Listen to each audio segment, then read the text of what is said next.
Hi guys, it's Charlie. A lot of people will tell you that we're in recovery. A lot of people have been, attacking alternative media, this channel, other channels like it.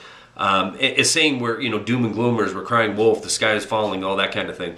And I just want to point out, that you're going to have people that live in their bubble, they live in the mainstream, they live in the pop culture mentality of everything's going to be fine because somebody on a television set said it was going to be fine.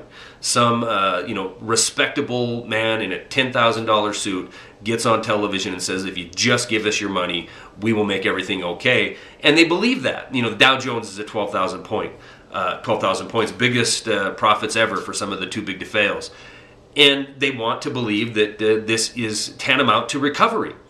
Now, I'm not coming out here telling you that, get ready, there's a pending crash coming, or get ready, collapse is coming. I'm telling you it straight to your face. Collapse has occurred in this country. Crisis is upon us right here, right now. Not a year from now, not 10 years from now. We are in the midst of it as I speak to you. This crisis, this collapse occurred in 2008. Don't make no mistakes about it. Look at the world between today's date and backtracking to 2008. Is it a peaceful place where citizens are getting along because their governments and their central banksters have figured out a way in order to save the economy? I mean, that's the message that's being sold to you right now. All these banksters got together and they decided that if they threw the world into even more debt than they were already in and hand them the debt of their buddies on Wall Street or their buddies in the City of London who were making these outrageous bets and they all failed, and that they were handing this debt to the citizens and printing money out of thin air would fix the problem. And if that were the case, I would tell you, you know what, I'm done making videos because I was wrong. These guys fixed it all by shifting the failure of a very select few onto the masses of the world and then printing money in order to keep their asset values up. This has fixed everything, and the world is a better place for it.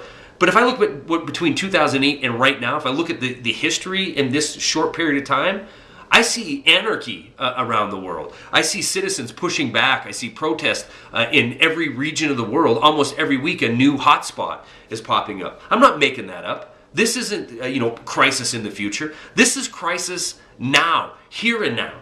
Ben Bernanke goes on television today or yesterday and talks about we're going to see unemployment at high levels in this country for an extended period of time, maybe years, to get back to normal levels. This is on the end, right at the very end of him spending trillions and trillions of dollars in order to save the economy and save the system that we're in right now.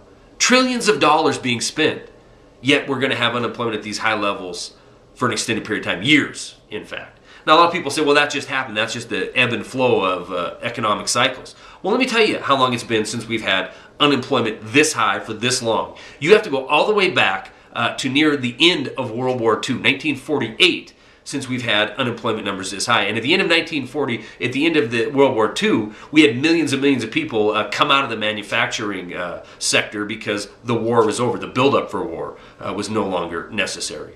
So, trillions of dollars being spent, the too big to fail, we fixed that problem, there are no more of them around. Oh wait, no, we've given extraordinary power to people like Ben Bernanke in the Federal Reserve to make too big to fail even larger and even more systemic than they were before. So I'm not talking about some futuristic collapse, some futuristic crisis. I'm talking open your mind, open your eyes, pull yourself out of mainstream for a minute, pull yourself out of the propaganda machine just for a minute, and do an inventory of what's happened on this planet in the last 2 years, since the collapse of 2008. All the failure of all these too bigs have been shifted onto the people of this planet. They're fatter, happier, and healthier than ever before, in the best profits they've ever had in the history of their companies in a lot of the cases of these too big to fails. Citizens of the world are rioting. We're seeing now, it started out as rioting because austerity.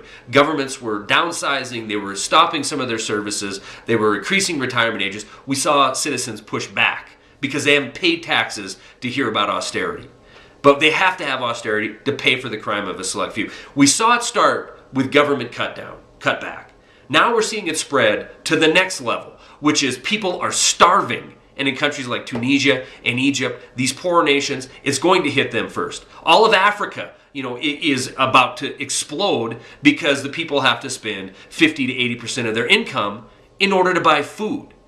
See, I'm not talking about future crisis. I'm talking about the one you're living in right now. Now, if you turn on your television, all you do is skip through the alphabet channels, you don't realize this. And you're not going to realize it until the day does come when you open your door and you realize that it's a battle. It's a battle just to go out and earn enough money to put food on your table. But by then, it's going to be far, far too late. That's all I got.